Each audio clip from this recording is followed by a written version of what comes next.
Livro dos Espíritos, livro segundo, capítulo 9, Intervenção dos Espíritos no Mundo Corpóreo. Nós vamos lá no item 10, os Espíritos durante o combate, a partir da pergunta 541. Vamos lá novamente, para que vocês possam, então, se situar. Livro segundo, capítulo 9, Intervenção dos Espíritos no Mundo Corpóreo. O item é o 10, os espíritos durante os combates, a partir da pergunta 241. Esse tema de hoje, né, os espíritos durante o combate, aqui nós vamos falar mais propriamente daqueles espíritos, aquelas pessoas que estão em guerra e desencarnam nessa guerra. A gente vê aí vários países que as guerras estão aí a todo vapor ainda, né? É uma coisa tão bizarra. A gente não tem esse costume que parece que fica longe de nós, mas quando a gente sabe do acontecido, isso também gera na gente uma angústia, né? A gente não consegue mensurar a grandiosidade disso. A gente não consegue ter discernimento, por mais que a gente veja na televisão, quando passa, porque vai passando o tempo, eles falam menos, né? Mas a gente não consegue nem mensurar os prejuízos. E os prejuízos, eles não são só materiais terrenos, visto que aqueles prejuízos, muitas das vezes, quando aquele espírito ali desencarna, ele vai seguindo e vai levando com ele também, né? Esses prejuízos, esses intempéries, esses desequilíbrios. Então, vamos para a pergunta 541. Allan Kardec questiona os espíritos no seguinte: numa batalha, há espíritos que assistem e que amparam cada uma das forças em luta.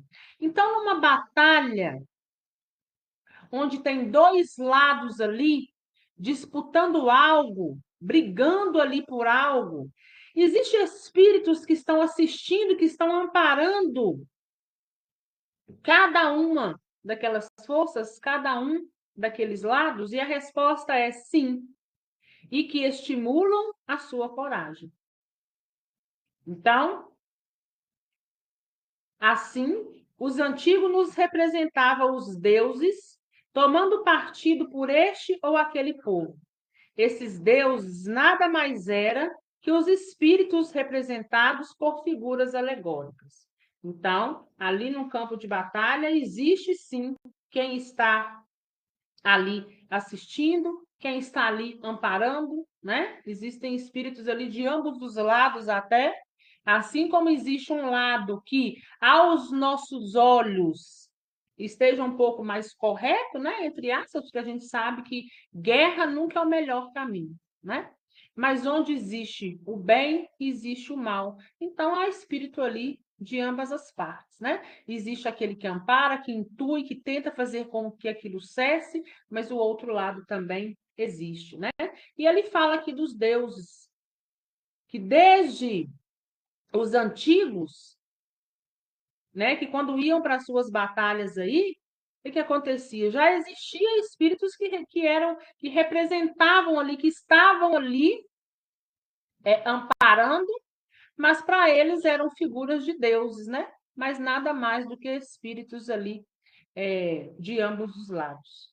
542. Numa guerra, a justiça está sempre de um lado. Como os espíritos tomam partido a favor do errado, então, numa guerra, acha-se que a justiça sempre está de um lado, ou seja, tem um lado que me aparenta estar ali correto. Mas como os espíritos tomam partido sobre o outro lado, né? O lado que a gente vai falar errado.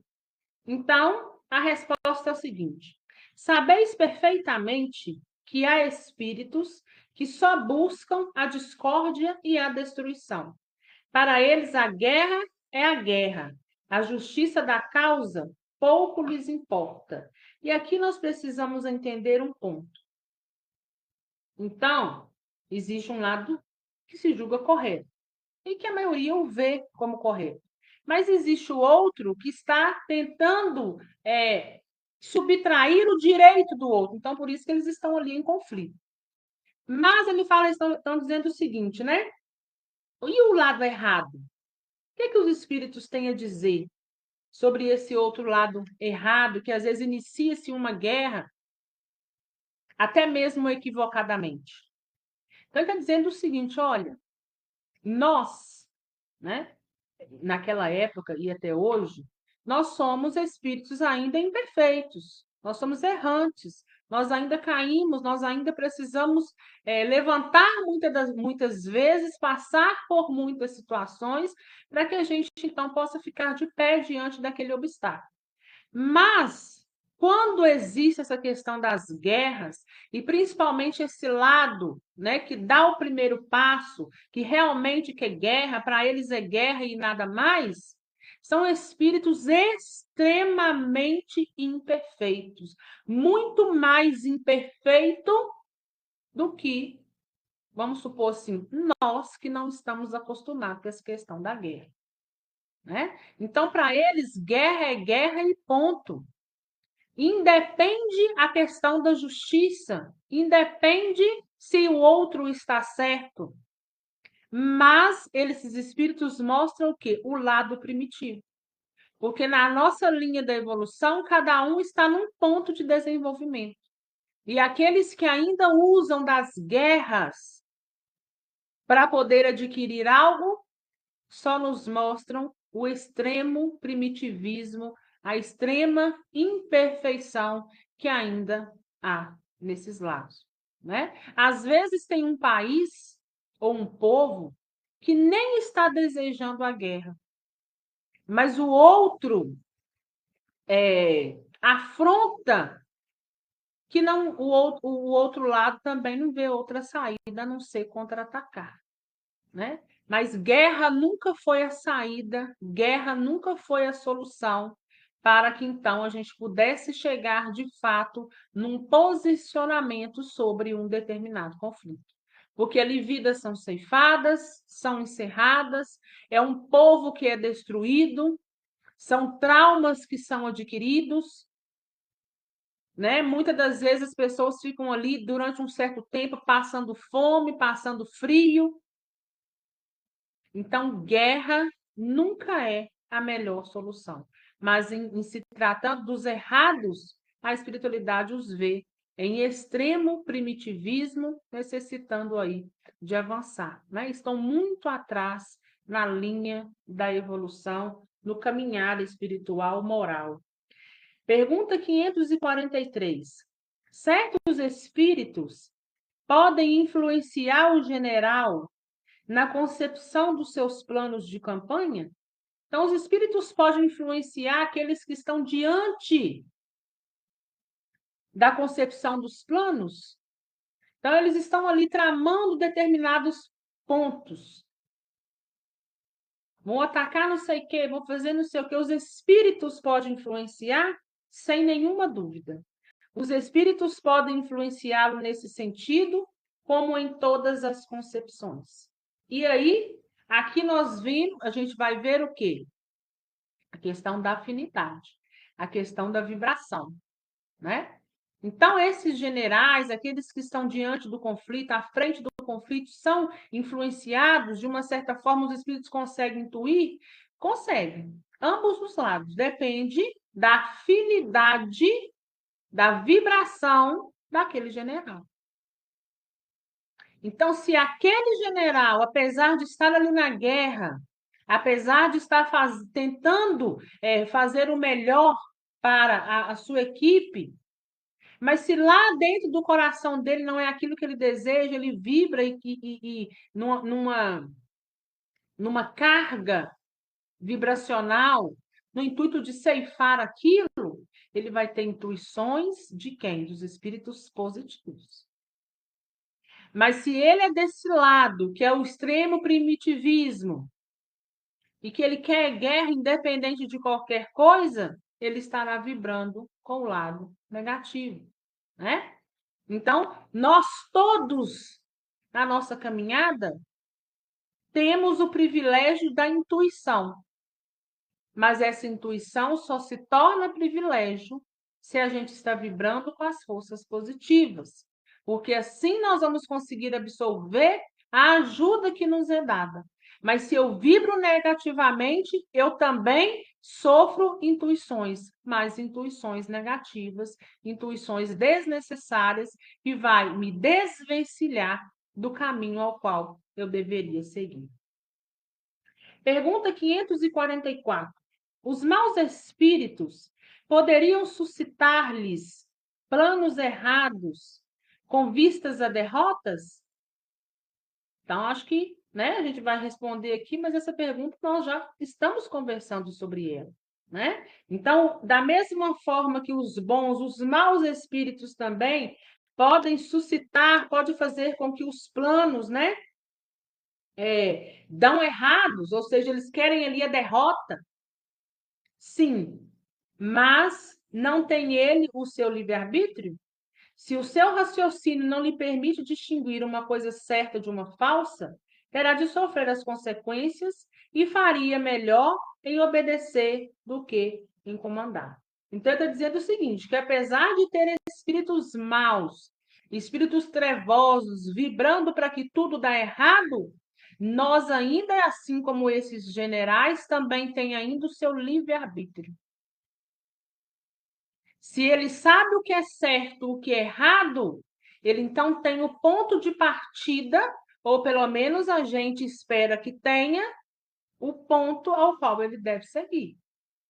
Mas se ainda assim ele escolhe o lado errado, né? O lado de continuar, o lado das guerras, o lado de guerra a todo custo, ele fala, né, que ele irá sofrer as consequências e seria melhor obedecer do que comandar. Ou seja, ele está no cargo errado. Né? 545. O general pode, algumas vezes, ser guiado por uma espécie de dupla vista, uma visão intuitiva que lhe mostre por antecipação o resultado dos seus planos? É frequentemente o que acontece com o homem de gênio. E o que ele chama inspiração e lhe permite agir como uma espécie de certeza. Essa inspiração lhe vem dos espíritos que o dirigem e se servem das faculdades que ele é dotado. Então, ele pode sofrer, né, esse general que está lá no comando, ele pode ser guiado por uma dupla vista, uma visão além daquele que ele já possui,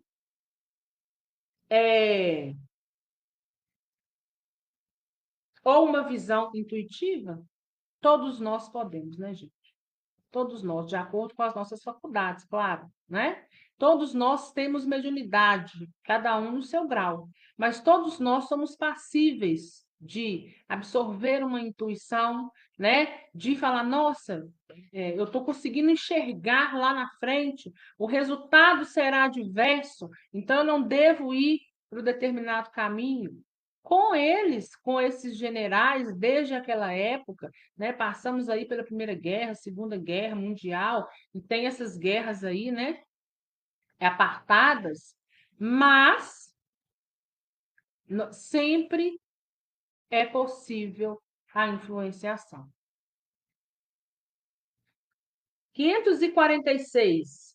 No tumulto do combate, o que acontece aos espíritos dos que sucumbem?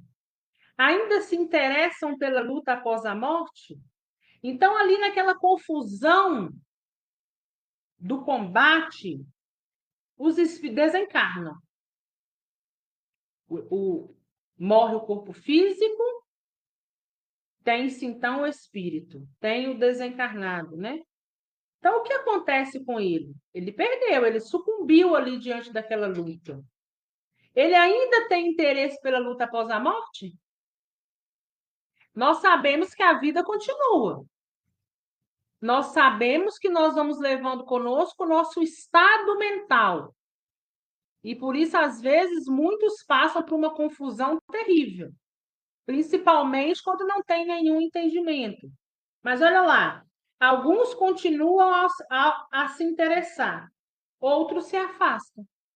Então, aquele que está num desequilíbrio maior, ou então aquele que quer guerra a todo custo, aquele primitivo, aquele espírito que está ali na extrema imperfeição, morre o corpo físico e ele continua lá a querer guerrear. Existem cidades espirituais no umbral que eles continuam ali naquelas cidades em extremo combate. Infelizmente. Desencarnam, a mente deles consegue criar todo o ambiente, mas agora o ambiente no mundo espiritual, e continuam ali aquela guerra. Nessas cidades espirituais, existem espíritos que estão ali guerreando incessantemente desde a Primeira Guerra Mundial. E aí a gente vê o tamanho transtorno, como a mente está transtornada. Nem perceberam o desencarne. Diferente de outros, que quando está vibrando um pouco além, pensa, tem o discernimento de saber o que é certo, o que é errado, é guerra, eu desencarnei, mas não era isso que eu queria para mim. O que ele tende a fazer? Se afastar desse grupo. Nos combates, acontece o mesmo que se verifica em todos os casos de morte violenta. No primeiro momento, o espírito fica surpreso e, como aturdido, não acreditando que está morto. Parece-lhe ainda tomar parte da ação, na ação. Não é senão pouco a pouco que a realidade se lhe impõe. Né? Então, ele está comparando aqui essas pessoas que morrem na guerra de uma forma abrupta, né? O espírito, muitas das vezes, apesar que o desligamento, o desencarne vai sendo de forma gradual, mas alguns, o espírito se vê jogado fora do corpo. E aí ele tem aquela impressão que ainda permanece no corpo físico. Pergunta 547. Os espíritos que se combatiam quando vivos, uma vez mortos, se reconhecem como inimigos e continuam ainda excitados uns contra os outros? Morreu ali no combate. Continuam inimigos entre eles? Eles se reconhecem como tal? Nesses momentos, o espírito jamais se mostra calmo. No primeiro instante, ele ainda pode odiar ao seu inimigo e mesmo perseguir. Mas quando as ideias se lhe acalmarem, verá que a sua animosidade não tem mais razão de ser. Não obstante, poderá ainda conservar resquícios maiores ou menores de acordo com o seu caráter. Então, no primeiro momento, eles podem sim se ver como inimigos. Mas quando ele começar a perceber que perdeu-se o objeto, ou seja, guerra ali não existe mais, vocês agora estão em espírito.